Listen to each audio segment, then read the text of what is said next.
Inédito porque desde la Embajada de Francia hemos apostado por la audacia.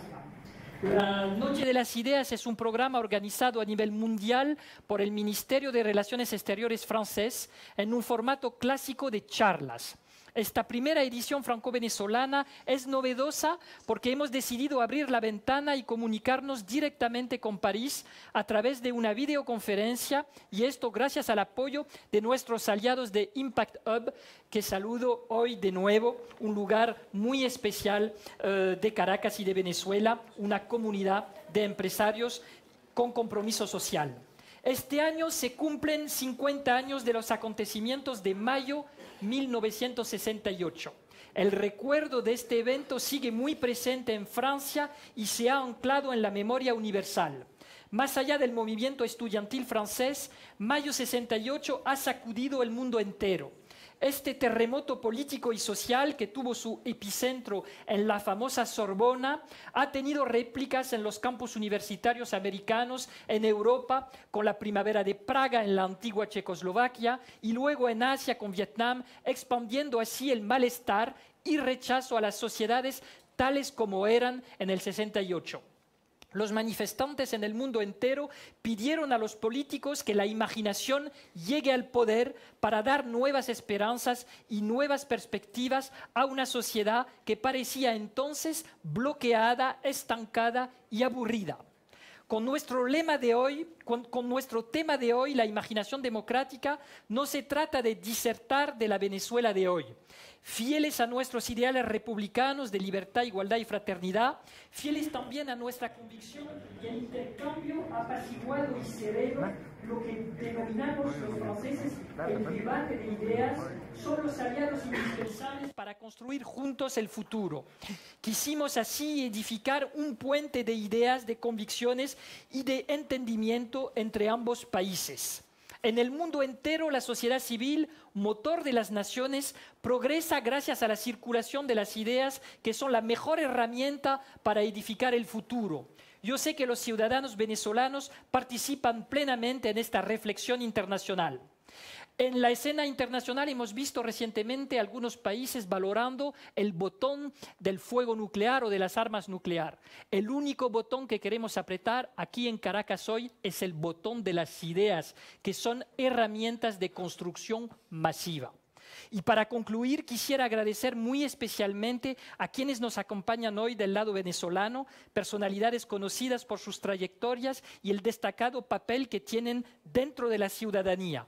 Gerardo Blay, Francisco Garcés y Vladimir Villegas, bienvenido a este debate transmitido por las redes sociales, aquí con el público. Espero que os interesa y que podamos repetir a lo largo de este año debate de este tipo con otros países, otras sociedades civiles. ¡Vivan las ideas! Muchas gracias.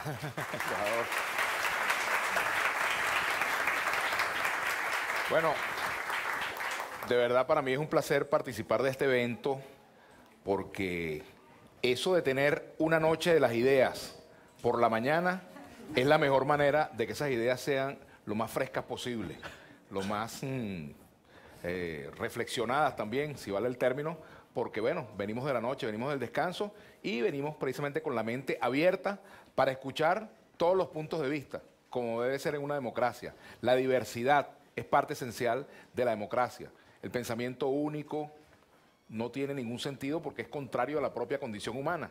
La condición humana es precisamente la diversidad de ideas, de religiones, de maneras de ver el mundo, de los gustos más específicos de cada quien, y esa es precisamente la esencia de una sociedad democrática en la cual todos nos sintamos incluidos, y como dicen también, e incluidas.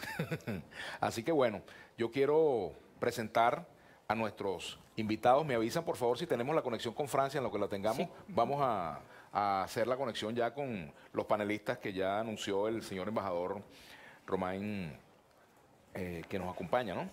Que ha organizado este evento, Romain Nadal, embajador de Francia en Venezuela. Nos acompaña, como ya lo dijo muy bien el embajador, Francisco Garcés, quien actualmente es el presidente del Metro de Los Teques, pero más allá de eso, él está de presidente de Los Teques, pero él realmente es un universitario, profesor egresado de la Universidad Central de Venezuela, investigador de nuestra primera casa de estudios, fue ministro de Transporte y también fue alcalde del municipio de Guaycaipuro del estado Miranda. Y bueno, ha asumido también la Secretaría de Transporte de la Gobernación del estado Miranda. Nos acompaña también Gerardo Blait, que bueno, en primer lugar es profesor doctorado de Derecho Constitucional de la Universidad de Santa María, abogado venezolano, también es político, tiene ese defecto al igual que yo, y al igual que Francisco, aquí somos políticos todos los que estamos en este panel, bueno, a excepción del embajador que es diplomático. Y bueno, fue alcalde del municipio de Baruta de Caracas por 8 años y según me dicen, no quiso seguir siéndolo. Así que bueno, vamos a darle el derecho de palabra a cada uno de ellos y si por ejemplo nos avisan que tenemos la conexión con Francia, le damos la palabra al primero de nuestros participantes, no la tenemos todavía, y bueno, después entonces Gerardo, y cuando tengamos la conexión con Francia también vamos a tener esa posibilidad. Hay unos papelitos en los asientos de cada uno de ustedes donde podrán formular sus preguntas por escrito a los panelistas y vamos a hacer contactos también con las distintas sedes de Colegio Francia, ¿no? Sí, y la Alianza Francesa, alumnos de la Alianza Francesa en toda Venezuela que participarán a través de preguntas. Exactamente. Y bueno, yo creo que sin preámbulo no tendremos ningún inconveniente en anunciar ya a nuestro primer invitado, Francisco Garcés. Bienvenido. Ok, muchas gracias. Muy buenos días a todos. En especial agradecerle a usted, embajador Román Nadal, por esta apuesta al diálogo, a las ideas, al debate y al encontrarnos un espacio conjunto para poder hacer de que cada parte de esta sociedad haga una propuesta que nos permita vivir siempre mejor y en la búsqueda fundamental de eso, ¿no? De democracia. Agradecer, por supuesto, a Alemir, tu presencia, tu apoyo por acá y, por supuesto, saludar de manera afectiva y también afectiva pues a nuestro compañero Gerardo Blay, gran amigo, en el cual nos ha tocado compartir otros espacios y que espero que esto sirva simplemente también como ejemplo para que nuestra sociedad, nuestros políticos y sobre todo nuestro mundo social pueda encontrarse de manera afectuosa para debatir lo que es el futuro. Futuro importante, ¿no? Que tiene que ver con la democracia. Democracia la cual todos buscamos, democracia la cual todos queremos vivir, pero por supuesto que no hay un solo modelo de democracia. La democracia tenemos que perfeccionarla, tenemos que mejorarla. Y de ahí viene ese ejemplo del Mayo francés. El Mayo francés que ciertamente fue un ejemplo en aquellas épocas en la cual hizo temblar muchas estructuras que durante un tiempo escucharon las voces de algunos jóvenes que no tenían el espacio ni había sobre todo la estructura social y política dinámica para hacer de que sus exigencias o sus demandas pudieran ser escuchadas. El Mayo francés, por supuesto, que tuvo impacto en muchas partes. En Venezuela también tuvo influencia el Mayo francés, sobre todo en aquella época de la renovación. Por supuesto, muy poco de los que estamos acá vivió la renovación. Yo no sé si Gerardo, que es un poquito mayor, no tampoco, ¿verdad? Vivió lo que es la época de renovación, pero sobre todo en los años 70 hubo un proceso de renovación que se vivió mucho en nuestra USB. Vladimir. Seguramente. Pero la renovación tuvo una influencia importante y actuó acá en Venezuela. Fueron un proceso que algunos de los que me cuentan muy bonito, en el cual las ideas florecieron, nuevas estructuras se crearon, pero lamentablemente no fue bien comprendido y nuestra Universidad Central en ese momento fue allanada. Fue allanada y todas esas ideas quedaron de lado y simplemente se impuso la fuerza más allá de la razón.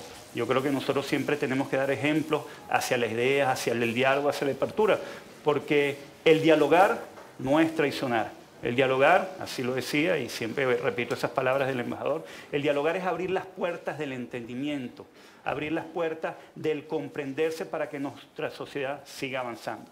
Y en ese sentido, yo creo que todos tenemos que trabajar porque nuestras sociedades sean más democráticas. Y en la medida de que haya más personas que quieran participar en los procesos que les compete directamente, nosotros vamos a tener más democracia. Si la gente siente inclinación, interés por participar en los procesos de su sociedad, yo creo que nosotros estamos construyendo más democracia. Que la gente se siente involucrada y ampliemos el espectro político. Que los monopolios políticos disminuyan. Porque muchas veces una sociedad que no es dinámica, un proceso político que no es dinámico, que no permite los cambios, va a ser una barrera para la mejora y para la continuidad de la democracia. Y en ese sentido yo creo que existe y siempre ha de existir una necesidad de igualdad política. En la medida que los ciudadanos se sientan más iguales, en la medida que los ciudadanos sientan que su voz puede ser escuchada y en esa medida que los ciudadanos puedan ver de que sus opiniones puedan ser representadas a través de instituciones, a través de procesos, indiferentemente si están o no están normalizados en las constituciones, eso amplía la democracia. Y es una necesidad constante de todos quienes formamos parte de una nación, de una sociedad, que nosotros impulsemos la democracia. Es por eso que, más allá de las instituciones, más allá de los individuos, más allá de las organizaciones, de los procesos políticos, esas son estructuras momentáneas que necesariamente creo yo, y esta es una de las propuestas que yo creo que debe tener las democracias modernas, estructuras dinámicas que permitan los cambios, que permitan escuchar, que permitan hacer de que las demandas sociales sean vertidas a través de procesos sociales y políticos. Yo creo que esto es sumamente importante. Nosotros hoy vemos estructuras políticas en las cuales la sociedad lucha contra una barrera que no les permite el cambio. Yo creo que las estructuras políticas tienen que abrirse, tienen que pensarse, tienen que dejar de ser conservadoras para que la gente sea incluida. Y en este sentido, yo creo que sobre todo nosotros tenemos que trabajar lo que es la opinión política. La opinión política no le pertenece solamente a los políticos. La opinión política debe recogerse de las bases de la gente para poder sentir sus deseos, para poder sentir sus expresiones. Uno de los problemas más importantes tal vez que nosotros tenemos es que las opiniones políticas son dadas desde arriba y no son muchas veces recogidas desde abajo. Por eso es que esas estructuras muchas veces no responden a la gente que sufre, que padece o que simplemente tienen expectativas, como lo tuvieron esos jóvenes del Mayo de Francés, como tuvieron jóvenes de distintas épocas y como también nosotros cuando jóvenes lo tuvimos a través de nuestras manifestaciones políticas, a través de nuestras observaciones, pero que simplemente nos veíamos con una barrera que no nos escuchaba y que simplemente se decía no se puede cambiar. Cuando ustedes sean grandes van a ver que las cosas son diferentes y las cosas son así. Por eso yo creo que la democracia en primer lugar tiene que ser evolutiva, tiene que ser dinámica, tiene que permitirse cambiar. Yo lamentablemente veo episodios donde por falta de diálogo, por falta de estructuras que aperturen, por falta de estructuras que escuchen, simplemente se crean conmociones, se crean enfrentamientos que lo que causan es frustración y conllevan a situaciones de pobreza y situaciones, por supuesto, de sección democrática. Yo creo que nosotros tenemos que siempre recuperar la esperanza democrática y hacer que la democracia siempre esté presente en la actitud de cada uno de los ciudadanos de todos los países. Y en ese sentido yo creo, y ahí quiero hacer una apuesta sobre una observación que nosotros en Venezuela hemos venido construyendo, que tampoco es propia nuestra, sino que es la compilación de las experiencias del mundo, que es la democracia participativa. La democracia participativa es simplemente involucrar a la gente en todas las cosas que son de su competencia, hacer que las personas participen desde lo más pequeño, desde lo local, para que se interesen en su responsabilidad pública. Yo creo que la gente, y eso ha sido un logro que hemos tenido acá en Venezuela, que hemos logrado que la gente de diferente manera se involucre en su comunidad, en su calle, lo podemos llamar a través de asociaciones de vecinos, consejos comunales, pero la gente realmente a través de ese proceso de participación, a través de ese proceso político, la hemos logrado involucrar en los procesos que antes no tenían respuesta. Y yo creo que eso es algo que nosotros tenemos que reconocer. El país o la evolución que nosotros hemos tenido en Venezuela después de una serie de años, en donde la democracia participativa se ha hecho presente, ha hecho que todos los sectores políticos, de que todos los sectores sociales sean mucho más conscientes y dejen de lado aquella situación de apatía, de desconfianza y de desinterés que nosotros teníamos hace un poco más de 20 años. Hace un poco más de 20 años la estructura política que teníamos, la constitución que tenía, no impedía que las demandas sociales pudiesen ser canalizadas a través de la participación de la gente. Yo creo que el marco jurídico que ha dado la Constitución de la República Bolivariana de Venezuela es, sobre todo, coherente en aumentar los derechos sociales, en aumentar la inclusión de la gente, en aumentar los derechos de la ciudadanía, en aumentar los derechos de todos los ciudadanos a ser incluidos de manera categórica en lo que ha sido la Constitución. Pero por supuesto que la Constitución baja más allá de un mero tratado constitucional, un mero tratado jurídico. En este caso, implica una correspondencia entre el Estado y la sociedad de hacer de que esa participación se ha llevado. Y yo creo que eso es una conclusión que nosotros podemos sacar, que independientemente de las dificultades, independientemente de los avatares que nosotros hemos tenido, nosotros hoy día tenemos una sociedad mucho más comprometida con su país, mucho más politizada en favor de mejorar, mucho más preocupada y sobre todo con muchos más canales de participación, con muchos más canales con los cuales poder hacer de que se den soluciones a las limitaciones que teníamos con la democracia representativa. Y de esa manera, ese tratado democrático, que es la Constitución bolivariana, incluye cosas que yo creo que vale la pena recoger, como son los referéndums. Los referéndums son instrumentos que tiene nuestra Constitución y que de una u otra manera son salidas para que la gente participe. La revocatoria del mandato, así como también las iniciativas constituyentes, las iniciativas constitucionales que están en nuestra Constitución. Y otra de las cosas que también tiene, que es el día a día de los ciudadanos. En este caso, que me ha tocado a mí, que también le tocó a Gerardo como alcalde, la función pública del día a día con la gente es realmente satisfactoria.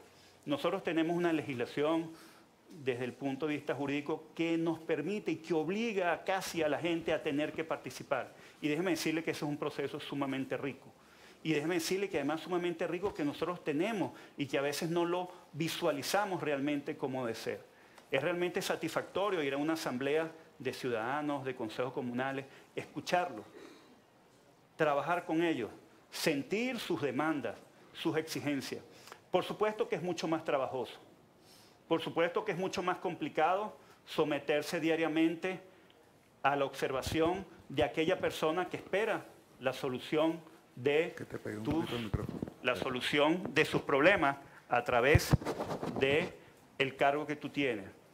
Pero déjeme decirle que a pesar de que tenga mucho más trabajo, a pesar que requiera mucho más esfuerzo, también es mucho más satisfactorio, es mucho más gratificante, pero también es mucho más legítimo en donde la respuesta de la gente, sus demandas, sea visualizada a través del ejercicio de la función pública. Yo creo que la democracia participativa es un ejemplo que nosotros hemos dado en Venezuela, que por supuesto tiene que perfeccionarse, que tiene muchas cosas que mejorar.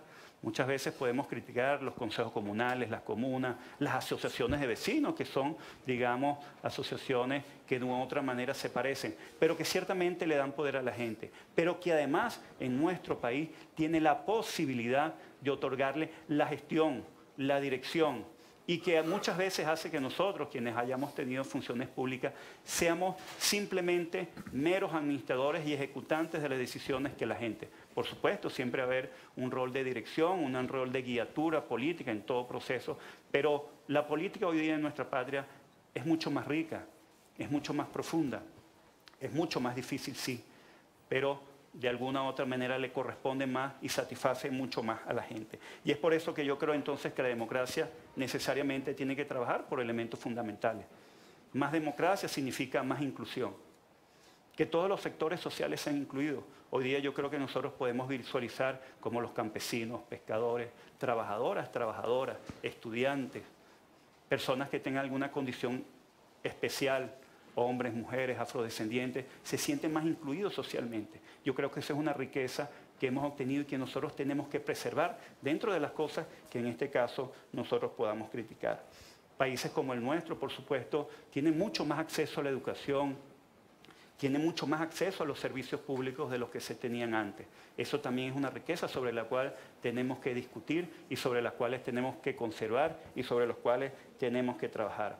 A veces uno se pregunta, ¿qué país es más democrático? Si en aquel donde todos tienen acceso a la educación o aquellos países donde una pequeña minoría puede acceder a la educación pública. Hay países los cuales parecieran ser muy democráticos. Sin embargo, si tú naces pobre, tu probabilidad de ser universitario o graduado universitario es 1000 veces menor a alguno que nazca en una condición superior, digamos, dentro del punto de vista económico. Pero por supuesto, más allá de las fronteras, más allá de nuestra patria, más allá de las democracias en nuestros países, yo creo que debe haber una democracia en el mundo. Yo creo que la primera democracia sobre la cual nosotros tenemos que trabajar, y en ese sentido son cosas que propongo para que siga el debate de ideas. Debe haber una democracia que piense en el planeta.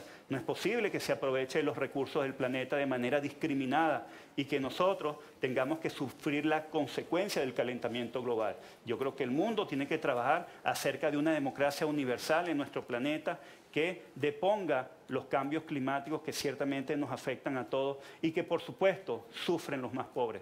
Sería muy bueno de que cuando haya situaciones catastróficas, tales como huracanes, producto de los cambios climáticos, los países que han tenido más responsabilidad en esos cambios climáticos puedan resarcir los daños que sufren aquellos más pobres, que le va a costar mucho más en el desarrollo. Pero de la misma manera a nosotros nos gustara que nosotros que discutimos lo que son los modelos educativos en nuestro país, también podamos discutir los modelos educativos que nos imponen. Diariamente nosotros veo, y porque tenemos niños, donde nos imponen una cultura donde las reinas, los príncipes y los héroes sanguinarios son los que todos los días visitan a nuestros niños y le imponen modelos educativos. Yo quisiera que el mundo pudiera discutir cuál es la fuente de información y que los niños pudieran tener otros modelos como Mandela, como Einstein, donde el trabajo, donde el esfuerzo, donde la educación sean los pilares de la educación para los niños. Pero por supuesto, esa democracia también tiene que tener un respeto mundial. Parece que la ONU tampoco es un espacio democrático. Yo creo que los países tienen que trabajar en ese sentido y que no parece posible que así como hoy día todavía tenemos reyes y existimos y existen ese tipo de países, también parece increíble que todavía exista en el concierto internacional de derecho a veto, de que cientos de países hacen propuestas, pero que una sola voz, un solo país puede imponerse y hacer de que no se cumplan las reglas.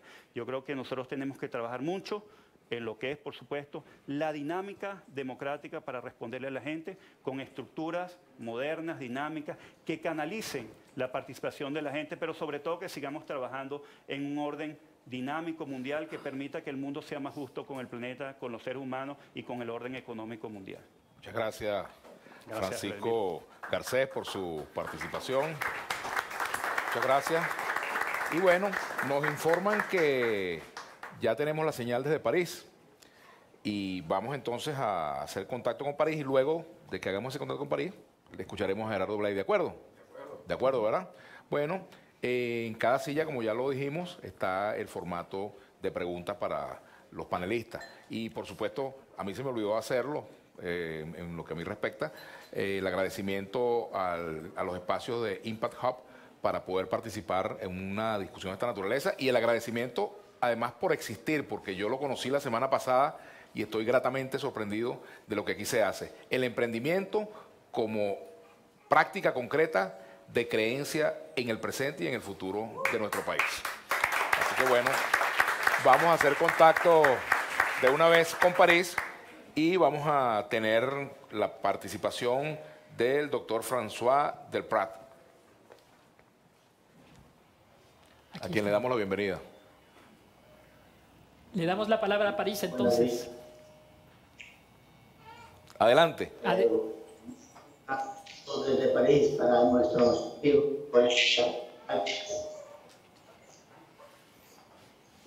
en esta tarde vamos a escuchar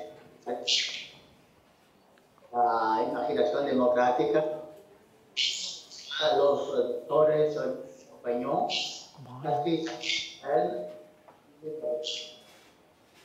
y damos la palabra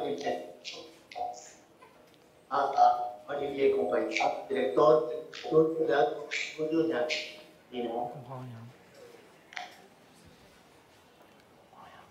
Tiene la palabra. Gracias. Bonsoir. Buenas tardes, días, amigos caraqueños. ¿Se escucha bien? ¿Sí? Tenemos algunas dificultades con el audio. Ouais, no sé si... on vous entend très mal a Caracas, se les oye muy mal. No se puede entender lo que nos están diciendo. Hay que mejorar la conexión también de voz. Adelante, a ver, hagamos la prueba.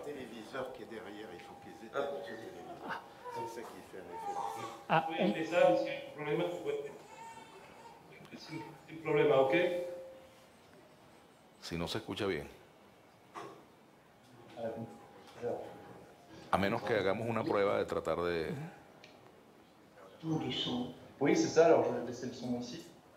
Alors là, on vous entend Et mieux. il nous entend Là, tout à l'heure. là, on vous entend mieux. Se les oye mejor ahora. Yo puedo empezar. Adelante, Adelante. adelante. Buenos días a todos y muchas gracias por la invitación. Es un placer para mí participar en este diálogo transatlántico, ¿no? Como historiador, yo quisiera proponer una reflexión, por supuesto, rápida sobre la noción consustancial que es la historia desde el final del siglo XVIII a nuestros días entre democracia y Estado. Esto como premisa de esta reflexión es una premisa personal, no sé si la vamos a hacer todos, pero creo que la democracia o la evaluación del carácter democrático no se puede reducir al respecto de las personas, a la existencia de un voto libre, secreto, a la libertad de opinión o a la pluralidad de la información. La evidencia se trata de condiciones necesarias al cotidiano, soberanía popular, pero no suficientes. La democracia se caracteriza también, lo sabemos, por otros elementos, como la capacidad de impartir justicia, neutralidad, imparcialidad, como la voluntad de garantizar a todos los ciudadanos del país, sin ninguna excepción, a los servicios de salud, a los etcétera, etcétera. Eso no voy a desarrollar más, pero en esta perspectiva, el punto de referencia que podemos utilizar para acordarnos sobre una definición mínima de democracia sería finalmente la famosa Declaración Universal de 1948, donde hay una participación política de Lamentablemente tenemos algunos problemas para poder escuchar la intervención de los panelistas que vienen de París, ¿verdad? Mientras solventamos esa situación, vamos a continuar con la intervención de Gerardo Alberto Pérez, así es. Bueno, exalcalde de Baruta y bueno, dirigente político actualmente independiente, ¿verdad? Por ahora, no se sabe. Estoy bien así. ¿Estás bien así?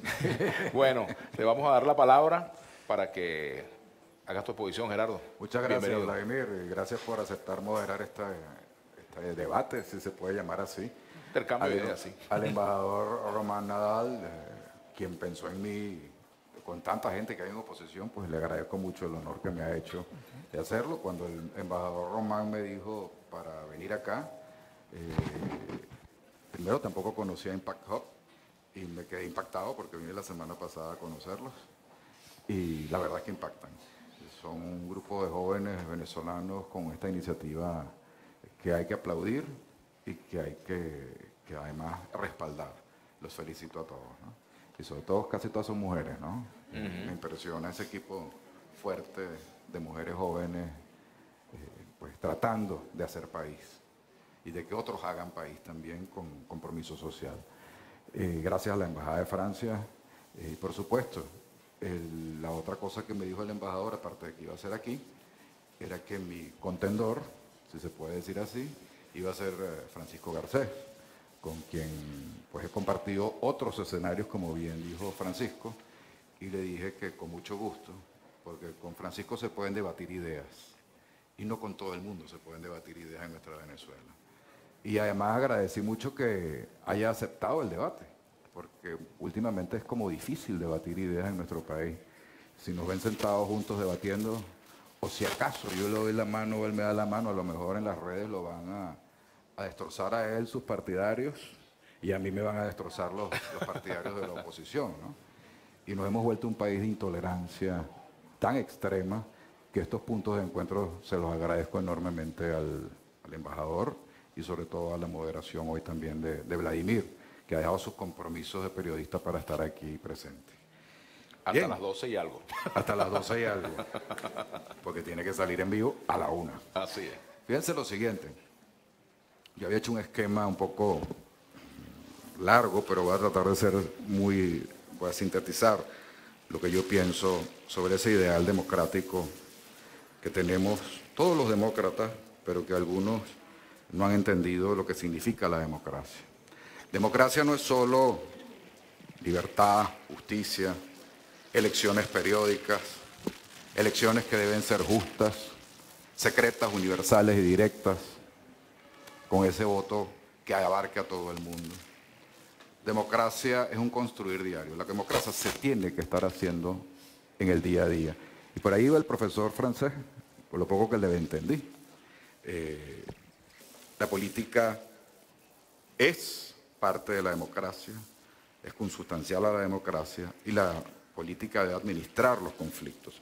Pero la democracia también hoy en día no se puede quedar en eso, sino que significa libertad, significa justicia y significa algo que los pueblos demandan día a día, que es progreso. Cuando la democracia no produce progreso, esa democracia se devalúa. Y yo estaba viendo antes, preparándome, viendo unas notas para venir a esta agradable conversación, además de ideas, y veía unas cifras del CEPAL, y en Latinoamérica el 53% de los latinoamericanos dice que no le importa no vivir en democracia con tal de tener regímenes que les dé progreso. Lo cual la valoración, y es una encuesta del 2014, si mal no recuerdo, que es la última que se hizo en toda Latinoamérica. Lo cual es grave, porque la valoración de la democracia entonces se va perdiendo en la medida en que la democracia no produce progreso para sus pueblos. Y también la democracia debe ser el sistema que permita dirimir las tensiones y organizar civilizadamente esas tensiones para que bajen, tensiones políticas, tensiones económicas y tensiones sociales, para que bajen y pueda progresar ese pueblo. Cosas que no estamos viendo en nuestra Venezuela de hoy. ¿Cuáles son las tensiones más importantes que, según mi modesta opinión, estamos viviendo los venezolanos? Hay varias, pero empezaron algunas entre libertades y justicia social, o versus justicia social, o reivindicaciones sociales, el reconocimiento de quienes estaban excluidos, la inclusión de parte de la sociedad que estaba excluida. Había una deuda social importante. La Constitución del 61 produjo avances políticos, institucionales, pero evidentemente no produjo todos los beneficios sociales o la inclusión social que ha debido producir. Se retrasó mucho esa sociedad política en producir las reformas constitucionales y legales que permitieran lograr mayor bienestar y mayor progreso para el pueblo. Y eso produjo un desencanto de esa sociedad bipartidista en la cual había respeto a las minorías y existían las minorías y había unos sistemas electorales que permitían esa participación de las minorías que hoy en día no está garantizado y que tenemos un sistema electoral que nada más garantiza que el ganador se lo lleva todo. Luego, en esa dicotomía o en esa tensión existente entre libertades y reivindicaciones e inclusión social, cuando gana los segundos solamente y se pone como una dicotomía que no debería serlo, trae consigo la subversión de los procedimientos democráticos y de las instituciones. Y normalmente se justifica que las instituciones pueden dejar de tener su fin para el cual fueron creadas y para las cuales existen, para lograr esa inclusión social. Luego, al final, termina sacrificándose las libertades y termina sacrificándose también el Estado de Derecho. El Estado de Derecho, que son las normas de convivencia de una sociedad. Esa que nos vendieron para decirnos, bueno, con una constitución vamos a tener un nuevo pacto social los venezolanos. Pacto que no nació como tal, porque fue aprobado por un porcentaje pequeño de la población en participación en el año 99, con 40% de participación, con un 60% de abstención, la Constitución del 99, pero que posteriormente, cuando fue reformada, o cuando iba a ser reformada en casi un tercio de su contenido, todos aquellos que no creyeron en su vigencia inicial defendieron su vigencia. Y siempre he sostenido, y se lo sostuve a Maduro en Miraflores cuando nos invitó a los alcaldes de oposición, y él dijo que en el 2008, recién electo en su primer periodo, o en su primer y espero que único periodo, con el perdón de Francisco. Vamos a trabajar en otro. En ese momento le dije, en ese momento, cuando trataron de reformarla en 1/3 de su contenido, en ese momento, cuando los mismos que se habían opuesto a su vigencia la defendieron y dijeron no la reformes, no consagres la reelección indefinida, y creo que ahí fue la ruptura incluso de Vladimir, que fue constituyente, con lo que había pasado, en ese momento se volvió el pacto social de todos los venezolanos, la Constitución del 99. Y ese pacto social debía ser respetado por tirios y troyanos, por los unos y los otros. Pero no ha sido así. Y de ambas partes ha habido irrespeto a ese pacto social.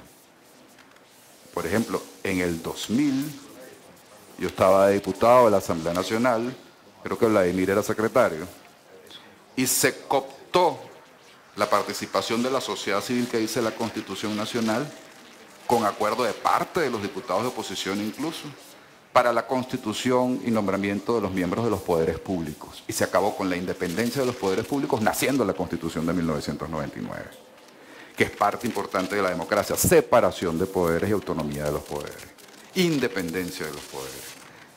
Esos comités de postulaciones que dice la Constitución, para ser muy resumido, dice que tienen que estar integrados por integrantes de diferentes sectores de la sociedad civil, no de diputados. Y se hizo una ley que violó la Constitución y la votó la mitad de los parlamentarios de oposición y todos los del oficialismo de ese momento, donde todos contribuyeron a que hoy en día no tengamos independencia de poderes. Porque en esa ley se puso que esos comités de postulación iban a estar integrados por sectores de la sociedad civil, más diputados. Y los diputados eran el segundo filtro, era el filtro político, pero el primer filtro eran los sectores de la sociedad civil. Y todas aquellas aguas traen estas tempestades.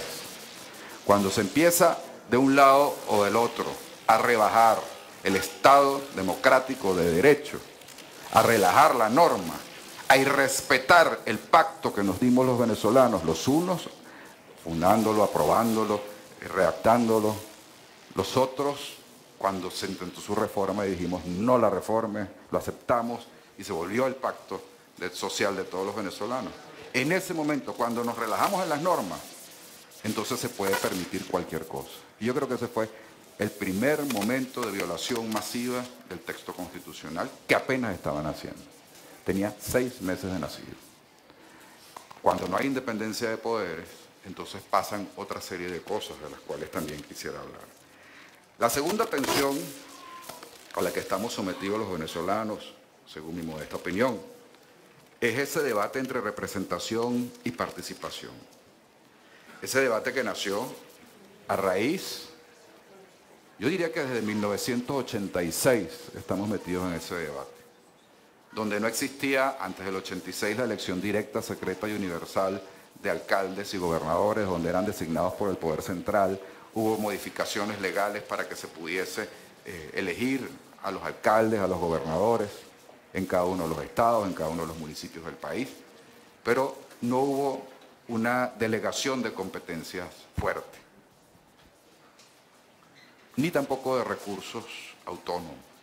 Entonces éramos un híbrido extraño entre Estado federal descentralizado, pero realmente era un Estado central, donde todo dependía de Miraflores. En la Constitución del 61 no se resolvió esa dicotomía y en la Constitución del 99 tampoco se resolvió esa tensión, esa dicotomía. Por el contrario, las ejecutorias en el 99, siendo una Constitución quizá más descentralizada que la Constitución del 61, porque tomó lo que estaba en las leyes de la descentralización y los constitucionalizó, hoy en día son violadas de manera constante y consecuente por el poder central. Entonces, la representación y la participación, presentarlos como una dicotomía, como que son dicotómicos, como que deben enfrentarse, yo creo que está resuelto en la propia Constitución y son complementarios. La Constitución del 99 se llama participativa y protagónica en sus principios, pero no pudo eliminar la representación, empezando por el presidente de la República. siguiendo por los gobernadores, alcaldes, diputados, concejales y todos los cargos de representación popular que ahí tienen o que están previstos. Entonces la representación y la participación no son dicotómicos, son complementarios. Las democracias modernas han evolucionado hacia esas formas que Francisco decía, hacia darle participación directa al pueblo a través de sistemas también reglados, porque las consultas tienen que ser regladas, como haces un referendo, como haces un revocatorio, como haces un referendo aprobatorio o abrogatorio de ley, como haces todas esas consultas al pueblo, como haces asambleas de ciudadanos vinculantes, como haces pues, cada una de las figuras de participación ciudadana, que la cartilla constitucional en Venezuela es bastante amplia en cuanto a esa participación directa del pueblo. Pero ponerlo como dicotómico ha sido un buen discurso político, pero es muy poco efectivo en la práctica. Porque al privilegiar solamente la participación y tener regímenes, yo lo voy a decir con una palabra suave, neopopulistas, y hacer depender la participación de la relación del líder neopopulista directamente en su relación con el pueblo, como una masa y no con los ciudadanos formados para democracia, deforma la participación ciudadana. Haces una línea de dependencia en donde la participación ciudadana incluso es cooptada por el Estado y por el gobierno central. Para poder participar tienes que inscribirte en el Ministerio X si tú quieres constituir un consejo comunal y no lo haces en tu municipio, en tu alcaldía o en tu parroquia, sino tienes que hacerlo en el poder central hegemónico. Y esa participación ciudadana que está en la Constitución, que debió desarrollarse y se desarrolló en las primeras leyes como algo muy descentralizado, luego fue reformado y se puso absolutamente centralizado y hegemónico. Y el gobierno nacional cooptó la participación ciudadana. Tanto es así que hoy en día, hasta para participar en los programas sociales, usted tiene que estar inscrito con un carnet, que es distinto a su cédula de identidad, lo cual discrimina políticamente incluso la participación ciudadana. Esa dicotomía y el estado actual de nuestra Venezuela nos impide ver muchas cosas, pero lo que no nos impide ver es la polarización política extrema que existe en nuestro país, que está representada diariamente en represión y detenciones arbitrarias. Cuando el neopopulismo se basa en el líder, la norma no importa, el Estado de Derecho no importa. Lo que importa es que voy a conseguir los fines sociales para el pueblo y yo hablo por el pueblo, porque yo soy el líder, yo lo represento. Entonces ya no hay ni representación ni participación que está cooptada o secuestrada. Lo que hay es una especie de delegación que no está en el texto constitucional, en el cual el líder presidente se siente el delegado y vocero único del pueblo y habla por el pueblo. Y eso es muy grave en una democracia, porque esa no es, y el pueblo es masa, el pueblo es mucha gente, a la cual yo me vuelvo indispensable para esa masa, para ese pueblo. No es el ciudadano, portador de derechos, portador de deberes.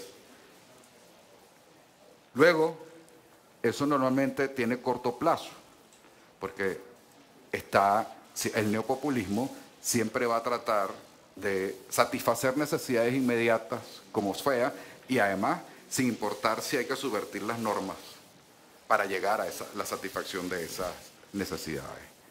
Pero esas necesidades inmediatas no están viendo un plan a mediano y a largo plazo de desarrollo para producir un fin básico en las democracias nuevas o en las democracias de este tiempo, del siglo XXI, que es el progreso. Y regreso a esa idea. Sin producir progreso, la democracia se devalúa. No vale lo demás. No es una democracia de subsistencia. Y el neopopulismo además no es exclusivo de las izquierdas, debo decirlo. Hemos tenido en Latinoamérica otros regímenes populistas, muy fuertes y de derecha. Fujimori lo fue. Menem lo fue en Latinoamérica, como también lo ha sido Evo Morales y como también lo ha sido Correa en el Ecuador. Lo único es que algunos han podido producir progreso para sus pueblos. Nuestro neopopulismo no produjo progreso, sino ha producido pobreza para nuestro pueblo. Hubo como una curva de inclusión, pero hoy en día tenemos un descenso en esa inclusión. El paternalismo crea dependencia, y esa dependencia no es sana en democracia. El estatismo extremo que se ha creado tampoco es sano en nuestra democracia. Y el aumento de todas las tensiones, tensión política, tensión económica, tensión social, tensión con los productores, con el mundo privado, tensión con el mundo educativo. Normalmente el neopopulista crea todas esas tensiones para mantenerse arriba. Y por supuesto va eliminando la garantía también de derechos humanos, porque el ciudadano no es el importante. Y el estatuto que protege los derechos humanos, que es ese orden jurídico al cual todos deberíamos estar respetando, tampoco. ¿Cuáles son los retos? Y termino con esto, que Vladimir ya me está haciendo alguna seña. Lograr libertades.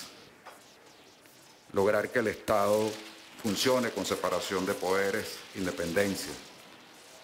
Lograr inclusión social, pero con estabilidad económica. Lograr alternabilidad política. Cuando Vladimir decía no quiso ser de nuevo, hay que ser coherentes. No quiso ser de nuevo alcalde. Yo me opuse a la reelección indefinida. Y aunque lo lograron por una enmienda, uno tiene que ser coherente. Yo no creo en reelecciones indefinidas. Creo en una sola reelección en periodos cortos, y eso es lo que hemos defendido siempre. Y ninguna reelección en periodos largos, porque entonces no hay alternabilidad del poder. Periodos largos son 6 años, 7 años en el poder, porque Maduro tiene, completando el de Chávez, está en eso, 6 años. Periodos cortos son 3, 4 años, una sola reelección inmediata y después no hay reelección. Tiene que haber cambio, alternabilidad. Alternabilidad en el poder es fundamental en democracia. Y luego, lograr que el ciudadano sea el centro de la política pública y del Estado y de los servicios públicos. Perfecto. Y del accionar público. Pero tú tienes que tener también una separación de poderes que le permita al ciudadano tener defensa, tener acceso a la justicia, con un sistema judicial independiente. Que repito, vamos a nacer en el 2000 y estamos recogiendo esas tempestades. Tienes que tener un sistema que permita el debate político para que alivie las tensiones en el parlamento que elige el pueblo. Es allí donde se dirimen las tensiones. No puedes crear un parlamento paralelo llamado constituyente o falsa constituyente cuando pierdes mayoría parlamentaria porque el pueblo no te la dio. Entonces subviertes el orden constitucional y creas otro órgano parlamentario que te sirva. Porque eso es peligrosísimo. Hoy lo hizo Maduro.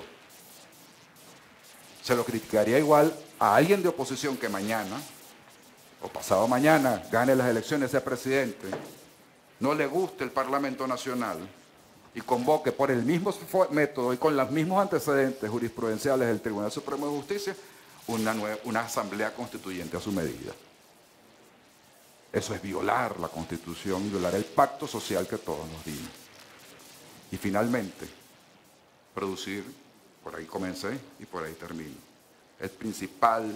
la principal debilidad de las democracias, y la nuestra no escapa de eso, es más, es la peor que está, es que no ha producido progreso para el pueblo, bienestar para el pueblo. Y por eso peligran las democracias y por eso pierde valor en el ideario del pueblo, del ciudadano, los valores democráticos y lo que está incluido en esos valores democráticos. La democracia no solamente es libertad, respeto a derechos humanos, separación de poderes, respeto al Estado democrático de derecho, sino que debe producir progreso. Muchas gracias, Gerardo Blay, por su exposición. Yo voy a pedirle a los amigos de esta ONG que dirige Vanessa Pieretti que me den un curso de lenguaje de señas, porque a veces los invitados no entienden la seña de que ya terminaron. Ambos, pero muy bueno, esa es la democracia. Luego le voy a dar la palabra al embajador Romain Nadal para que presente a las personas que van a hacer preguntas de las alianzas francesas en el interior y también del Colegio Francia. Pero antes quiero leer un único y exclusivo comentario para luego pasar a otras una vez que escuchemos estas participaciones. Y quiero darle lectura a este comentario porque creo que tiene razón. Y es culpa, bueno, no es culpa, es una situación que se dio quizás como parte pues de la propia organización del debate, la dificultad de conseguir moderadores de una u otra corriente, participantes, bueno, por todo lo que sabemos que ya describía Gerardo. Y se trata de un comentario de Jenny Peña. Ella dice: la democracia debe ser inclusiva y promover la igualdad. ¿Cómo desarrollar y fortalecer el imaginario democrático si no están presentes representantes de la mitad de la población en este debate? O sea, las mujeres. Tiene razón en cuanto al panel, eso es cierto, pero aquí si levantamos la mano vemos que la mayoría son mujeres. Pero bueno, tiene razón el comentario. Así que le doy la palabra al embajador Romain Nadal para que presente a quienes desde y me siento un poco responsable de esa falta de inclusividad y pido perdón a las mujeres, pero tendremos ocasión de vengarlas.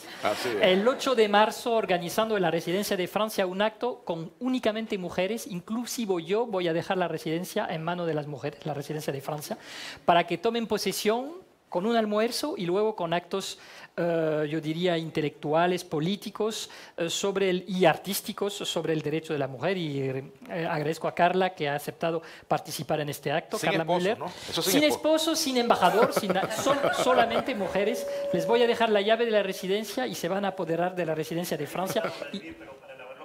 Así es. Entonces pido disculpas efectivamente por esta falta de representatividad aquí del panel, pero tendremos ocasiones de incluir a las mujeres venezolanas de forma más potente en otros acontecimientos. Ahora vamos a pasar a nueva etapa de nuestro debate con la participación de alumnos de las alianzas francesas en Venezuela y con una primera pregunta de Albert Dugarte, que es alumno en la Alianza Francesa del Estado de Mérida, y la vamos a tener aquí en pantalla y espero que funcione. Buenas tardes, señor embajador. Mi nombre es Albert Dugarte, soy estudiante de la Alianza Francesa de Mérida y mi pregunta es que, observando hoy en día la durabilidad, la permanencia que tienen los partidos políticos en diferentes países,